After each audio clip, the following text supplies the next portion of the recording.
In history, there have been some incredibly wise philosophers who've provided us with wisdom that surpasses time and geographical boundaries. Now, just like how I like to show you how and why I select certain ETFs or certain companies' stock based off of market data and facts, it's important for us to also ground our investing strategies and overall financial thesis off of sound wisdom.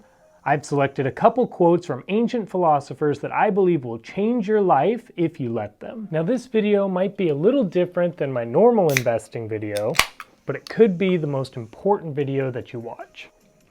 I'm going to open up about my life, and I hope that my vulnerability helps at least one of you, and that'll make it worth it for me. For those of you that are new, my name is Nolan Govea. I'm a university professor and I love to teach personal finance. On this channel, I want to bring you tips and to make your life more simple, because life's already complicated, so finances don't have to be. I hope that you can learn from my past mistakes and follow my lead as I figure out what actually matters in this world and how to use money and finance as a tool, but not let it overtake your life. Now, the first piece of wisdom comes from a man named Marcus Porcius Cato, born in 234 BC in the Roman Empire. Cato was a Roman senator in ancient Rome and known as one of Julius Caesar's most equal, infuriating enemies. There's so many amazing quotes by this guy, but one of my favorites is, "Bitter are the roots of study, but how sweet their fruit." Now, this one's quite straightforward, and as a professor, I definitely had to lead with this one. But I did want to start with this because in almost every single video, I tell you to make sure and do your own research and never invest in something that you don't fully 100% understand. Now, I love your guys' questions, and I'm always here to answer them. But when you ask me something like, should I invest in this specific stock, or is this ETF a good one? It makes me think that maybe you haven't done enough of the research yourself. It really shouldn't matter what I say or what anyone else says about this stock or ETF. And just because I say I like it doesn't mean that that means automatically that you should just be able to throw it into your investing portfolio. I follow and agree with what most of Warren Buffett says, but my portfolio doesn't look exactly like his because we're two different people and we have different goals. You should use my channel and other resources that you trust as a good starting point for you to go and check deeper into some of the things that I talk about.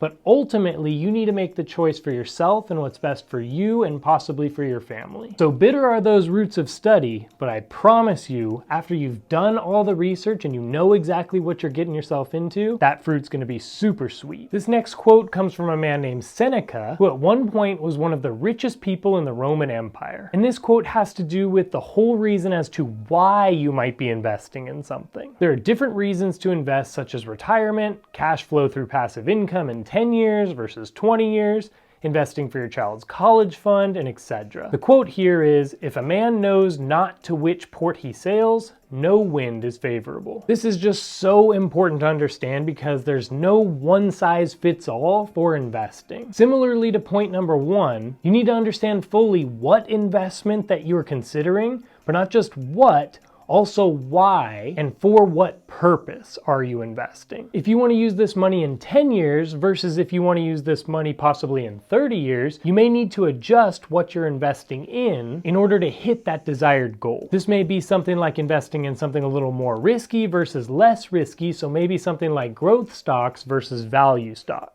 Now, this next idea is easily the most important in my opinion. And this is actually going to be two different quotes from two different people, but they're stemming from the same idea. The first quote comes from arguably the most famous emperor of the Roman Empire about 2,000 years ago, Marcus Aurelius. "The tranquility that comes when you stop caring what they say or think or do, only what you do." And the second quote comes from our friend Seneca, who I spoke about earlier. He says, "The happy man is satisfied with his present situation, no matter what it is." Both quotes have the same idea, and that is that you are in control of your happiness, your wealth, your time, your freedom. I'll tell you that 100% you'll never feel rich if rich to you is a number. It's too easy to find somebody else with a higher number, and so that might creep into your mind, and now you don't feel quite as rich anymore. You'll never feel rich or happy if you need validation from someone else in order to feel this certain way. Now, I only know this from experience. Most of why I work so hard to accomplish what I've accomplished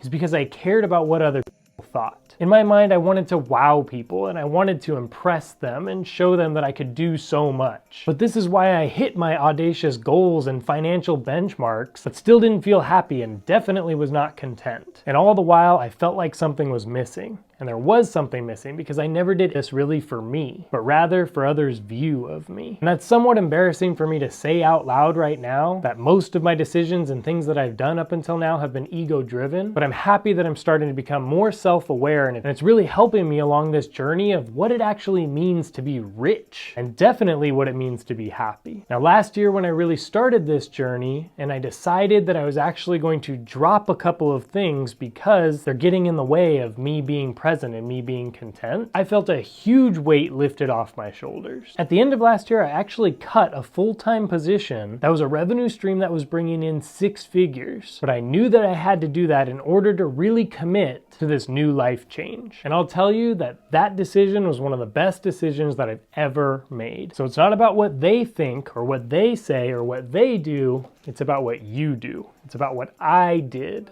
The next one is actually a quote that goes really well with a video that I did about a week ago that has to do with how many ETFs or how many stocks should one have in their portfolio. So if you haven't checked that video out yet, I'll definitely link to it in the description down below. So check that one out after this video. This quote comes from a man named Epictetus. Curb your desire. Don't set your heart on so many things and you will get what you need. While this works for pretty much anything in life, like buying clothes or food or toys that you don't actually need, it also works with investing as well. There are so many good ETFs or good company stocks or good precious metals. Though these might all be good, it's not good to have so many choices that you're thinking about each one constantly and that you're looking to find just the best possible one that gets you 0.1% more than the ones that you already have. And so you're always freaking out and you're never able to just focus on what you have. When I figured this one out, it totally changed up my investing thesis and it led to me having this very stress-free way of investing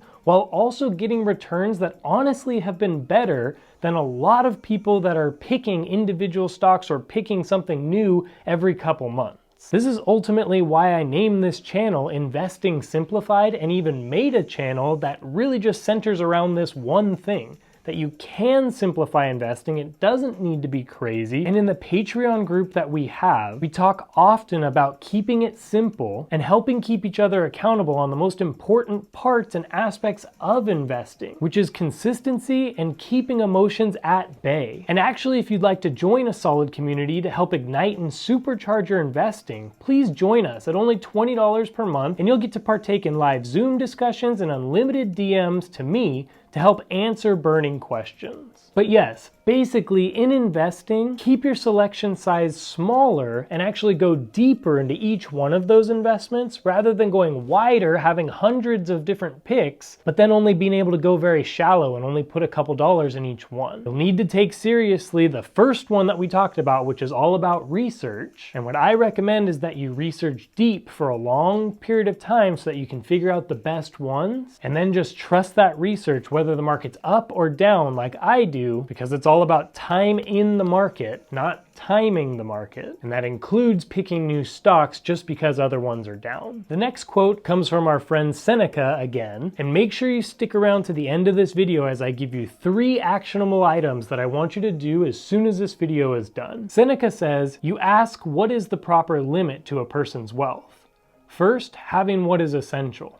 Second, having what is enough. When I read this quote for the first time, it took me days of thinking this through. I think we all can agree that the first part there, that you need to have at least what's essential. You need to have food and water. You probably need shelter. That's important for you to have money for. But that second piece is where I see so many people just lose it in life. What is enough? To dive deeper in where Seneca came from and what he says, Seneca only wanted the upside of wealth, but was always ready to use it and never depend on it.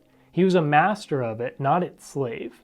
We need to constantly re-examine if we're so trapped by the gifts of good fortune that we're scared to lose and therefore turning it into our master. When working with my students and private clients, I always start with asking them, why are you investing? What is the goal of this investment? Very similarly to before, when we talked about needing to know the destination in order to sail the ship, one needs to know what is enough. Now this is another one that I had to learn the hard way, and it always ate me up inside because I felt like I never had enough. This year I've been working on being content and being present, because those are two things that I definitely was not, even with an amount of money that seemed crazy 5 years ago. I used to be one who only was happy when I hit a certain goal, but even then I would always be looking for, okay, now I hit that, what's the next goal? These first 3 months of 2023 have been life-changing, and I'm truly finding joy in the journey rather than just hitting a certain destination. Now, the 3 action items that I want you to do are, number 1 is going to be to write down your goals. What are you investing for and why? A lot of you might have an idea of what those investment goals are, but until you actually write them down and look at them, in my opinion, it's not real. Number 2 is going to be to analyze your current portfolio by asking if the certain investment will help you reach the goal you've listed. Do you need to add or subtract in order to get to that next level? And number 3, probably most important, find a friend that's serious about building life-changing wealth and decide to become accountability partners. Maybe send them this video and then set up a time that you guys can meet up soon and discuss. 2 brains are better than 1, and it's so important for you to surround yourself with people with similar goals. I appreciate you watching, and I truly wish the best for you. Have an amazing rest of your day.